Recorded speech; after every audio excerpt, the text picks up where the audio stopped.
It's the first time he's speaking out since running for political office in 2010. And in this edition of Quintin Reports, Larry Kobrovsky opens up to me about his life as a lawyer, his time on the Charleston County School Board, his family, and more. But first, he talks to me about running for Congress. Now, refresh my memory. You ran for Congress in 2010, and also the South Carolina House District 112 in 2002. I did. Tell us, what attracted you to those particular offices? Well, the Congress, start with that because that's the most recent. Sure. You know, I feel that's full of my really heart laying things and national things. I think that we live in the greatest country that's ever existed, you know, and I wanted to be a part that Congress is a national legislator of that. And sure. I'm a second generation American.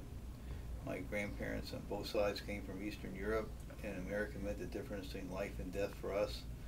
I'm Jewish and from Lithuania and Poland in that area. And, you know, I grew up very lucky to be here. That 99% of the people just like us that were no different biologically were killed by the Nazis and the local collaborators there. So the difference between being American and if they hadn't come here, I wouldn't have existed, and the people I grew up loving and my grandparents, uncles, and aunts would have been lined up and shot in a ditch. So for me, America is the greatest thing that in the history of the world, and I believe that. So to be part of that in Congress, and some people may disagree, I thought that was what made America exceptional and was jeopardized by the current administration, and I want to be a part of remedying that. I feel that President Obama doesn't have the same passion that America is exceptional in the way that I believe it is, and I want to be a part of that. And that was I'm honored to have run. We did a good job,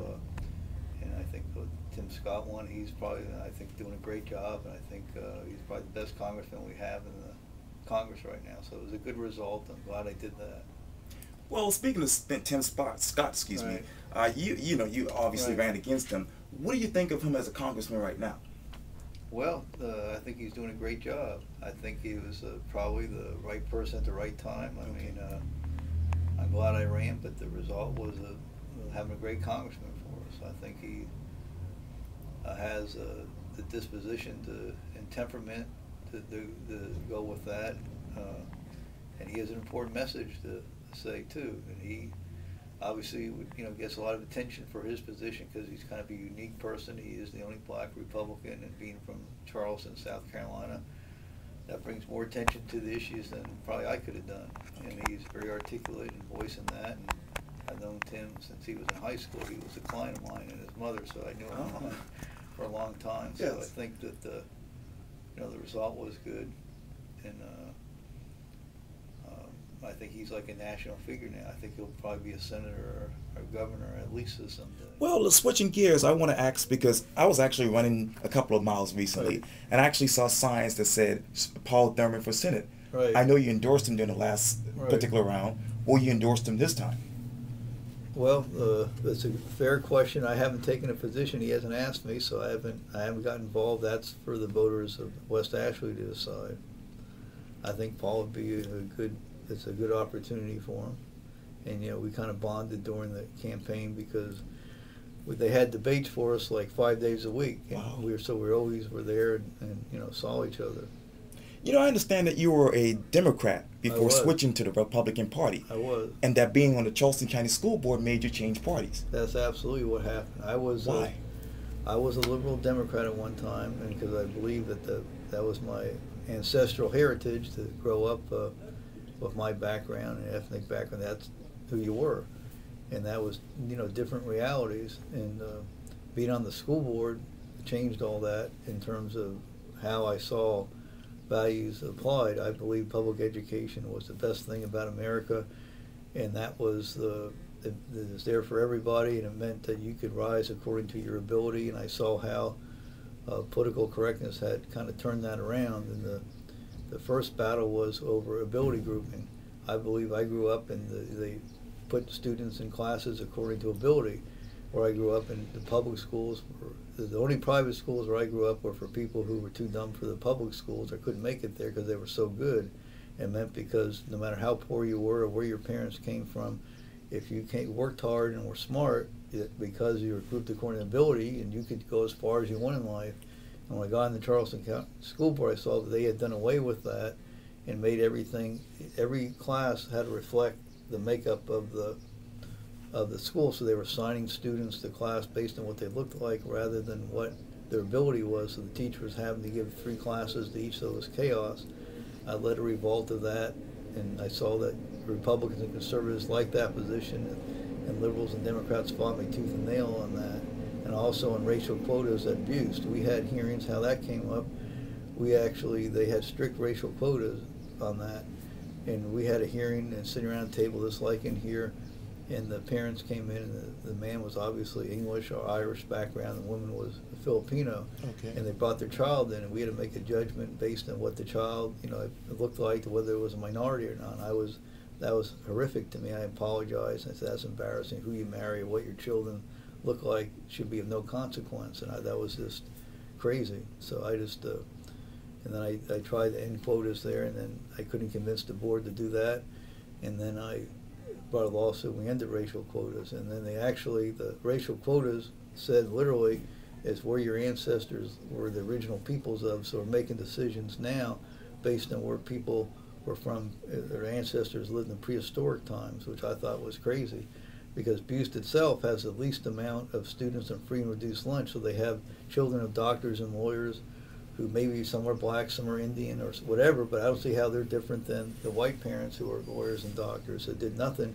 So you created a situation downtown Peninsula Charleston where you had no diversity in any other school. I don't think there was any, non-minority student in any other school downtown at the time. Sure. Then you had Buist, which was for the doctors and lawyers' children. So I thought it was very hypocritical.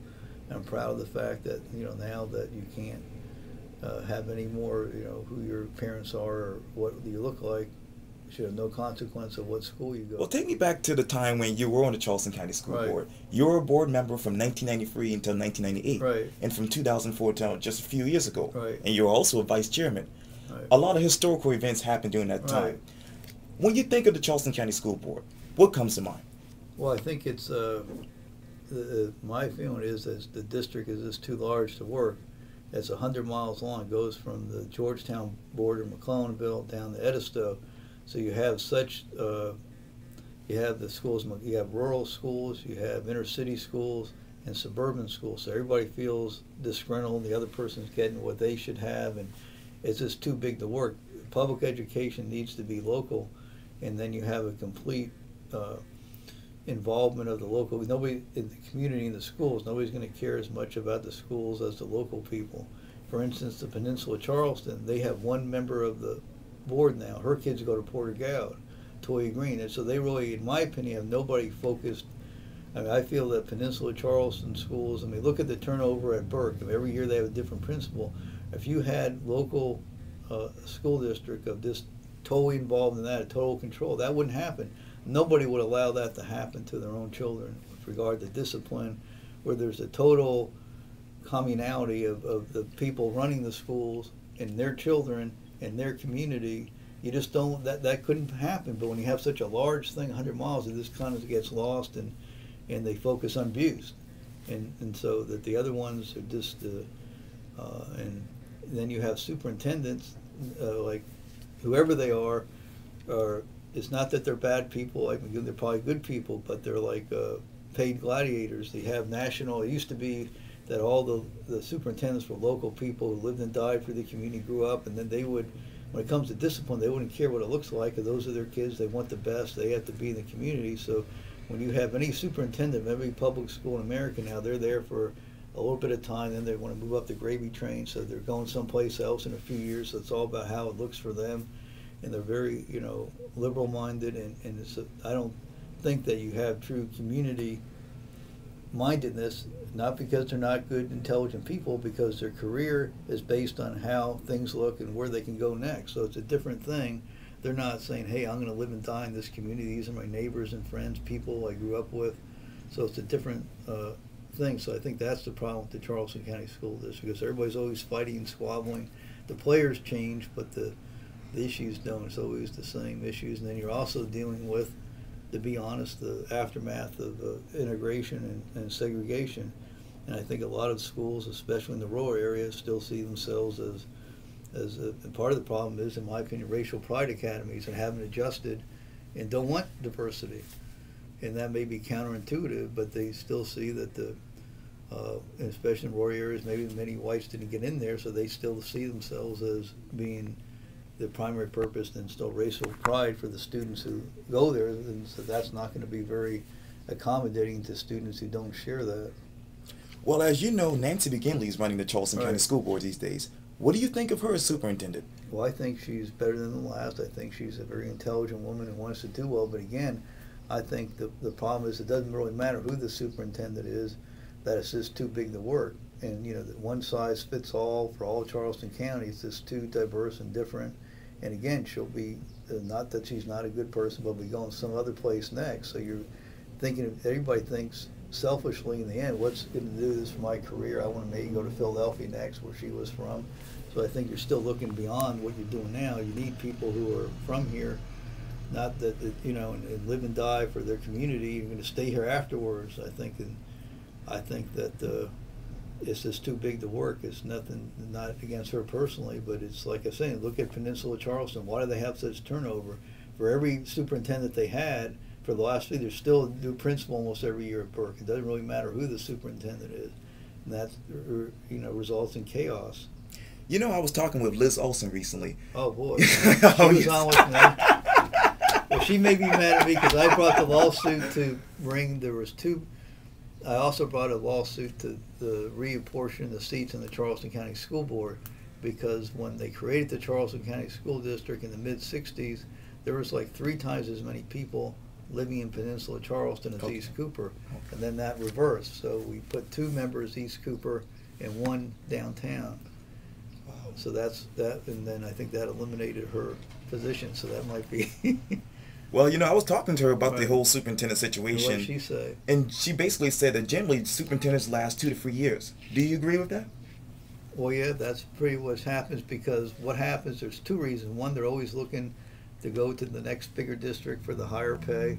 And second, because they're appointed by a majority of the school board, so 5 members pick them, then elections come up, and those members who really committed to that superintendent because they picked her, they may be retired or may be replaced, and people have no connection, so that's part of the reason. Well, you know, switching gears, you have been a lawyer for almost Right. 30 years. Right. Would you say, considering all the high-profile cases that you've taken on, that has been an interesting ride so Right. far?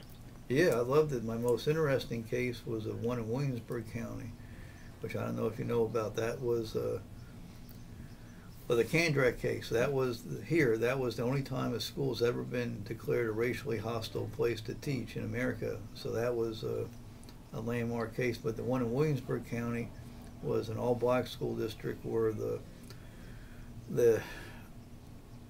it was also a civil rights case, because in the one, I represented 2 children in the same family. The one boy was darker, so they called him a crow and made fun of him. The girl was lighter, and they called her a chipmunk and acting white. So it was, to me, it was a racially hostile case there, and we got to federal court and had a big settlement on that, because they caved in after 2 days of trial, and then the parents complained, and then they went to the superintendent, and they basically said, if you don't stop complaining, DSS is going to come investigate. The next morning, DSS was at the house, and there were accusations that the mother was prostituting the daughter and the grandmother was whipping the child.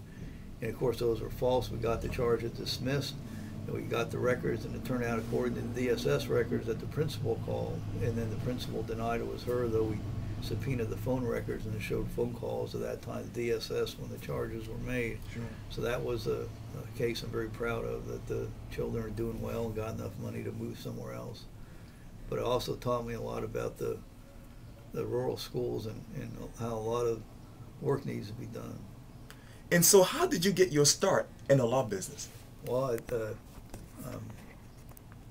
from Allentown, Pennsylvania originally, and I went to law school in New York, and Grand Central Station had like a Kodak thing. It's like a city block long. It was a Magnolia Gardens, and it looked like the Garden of Eden. I said, I want to go there.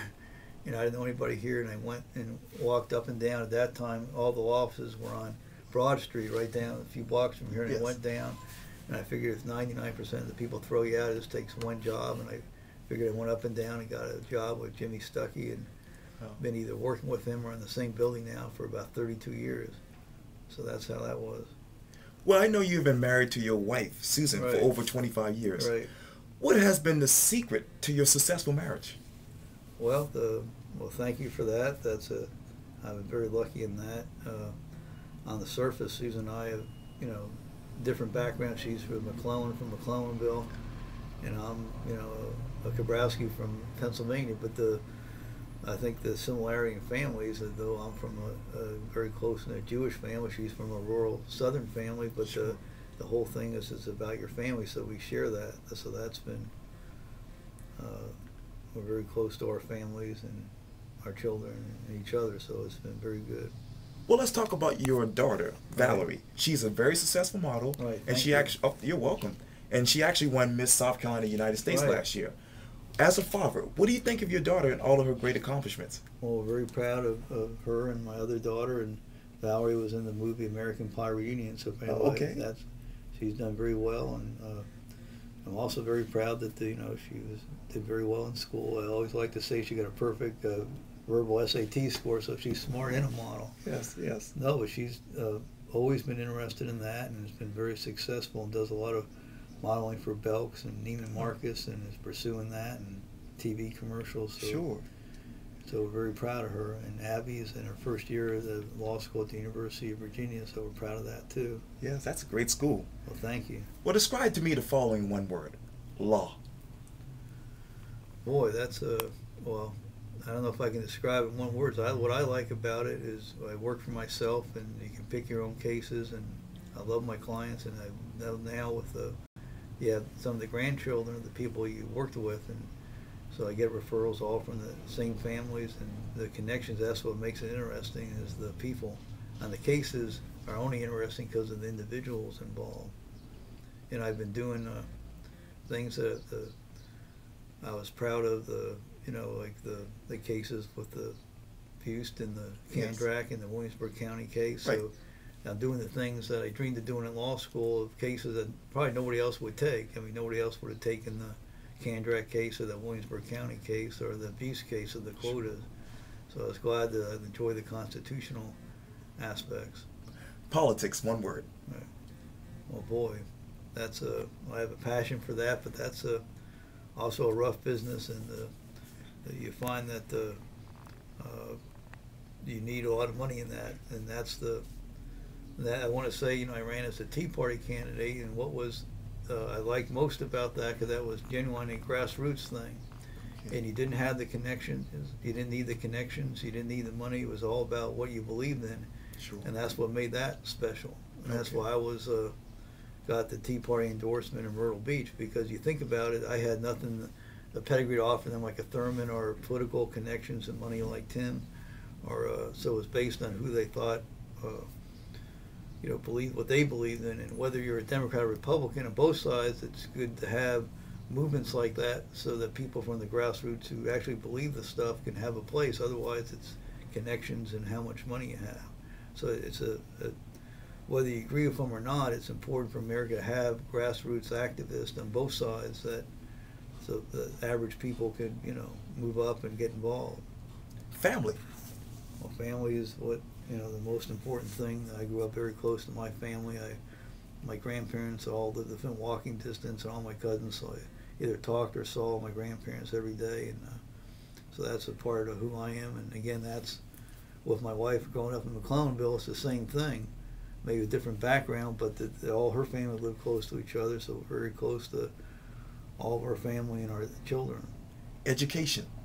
Well, that was what I thought the best thing about America was, because where we came from, our family in Eastern Europe, we weren't allowed to go to schools, or we were excluded. So here that didn't matter. You had it's based in your ability, and it was there for everybody. And it's very disappointing to me what has happened to public education. It should be the pride of each local community, And I think it's now become part of the welfare state where the federal government has taken over and has made it part of welfare, and that's why it's been dumbed down and everything else. And I always give the example of my grandfather, my mother's father, well, my father's father, both, you know, the immigrant children of immigrants went to school to the 6th grade and can learn and write English better than I can or anybody I meet from graduate school, and that's what public schools were like then. They were much, and that was for the children of immigrants who maybe whose parents didn't speak English.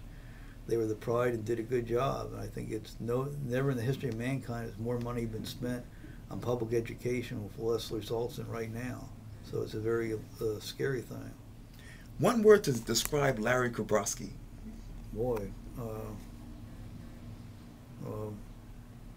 perseverance. I always am very proud of the fact that I always remember I went to a basketball camp when I was like in high school, and I still have the coach's recommendation. I had the least talent among anybody in the team, but I tried the hardest, had the best hustle, which made up for that. That's been a lesson in life. I don't think it matters how intelligent you are, how smart you are, or how wealthy you are. It's who works the hardest and who perseveres. I think that's the biggest lesson. Finally, not to accept boundaries. Oh, okay. I like that too. Right. Well, let me tell you, this is the last question. What is something that people don't know about Larry Kobrovsky? Boy, I don't know. I mean, I ran for Congress, so everything was pretty much out there. That's a fair question. You know, my love of my family, I guess. That's what the life is about. And, yes. I'm very lucky to be married to Susan and our daughters, and how close I was to my grandparents. But then I guess that's not a secret. I started every speech with my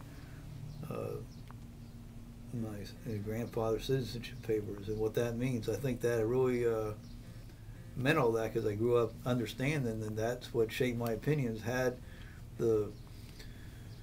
What made me transition from a liberal Democrat to conservative Republican, because I truly believe America is unique. That, like I said, that everybody that was in my family, if they had not, that what made America special is we're no biologically different than the people anywhere else. And in Eastern Europe especially, the same people that were killing each other, the Poles and Germans, and killing us and each other, and the Lithuanians, we grew up as friends in America. Okay. It was unthinkable, but yet when my father fought in World War II over there, and what was happening to our family, they would have been shot in a ditch by the same biological people who were here as our friends. And then we had, my neighbors were Syrians and Egyptian in Allentown. We grew up as almost like brothers, but now the same people as me and them killing each other in the Middle East. So the lesson I learned was what made America unique is that we're citizens here. It doesn't, you're not supposedly, black, white, Hispanic, Arab citizens, United States citizens. And it's not a political thing. I really believe that because I grew up that among who my neighbors and friends, and the awareness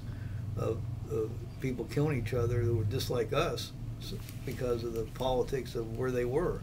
And here, if we had been put there, but for the grace of God, if we had been there, we'd be fighting to kill each other. Here it's different. And I see that that's what drives my politics.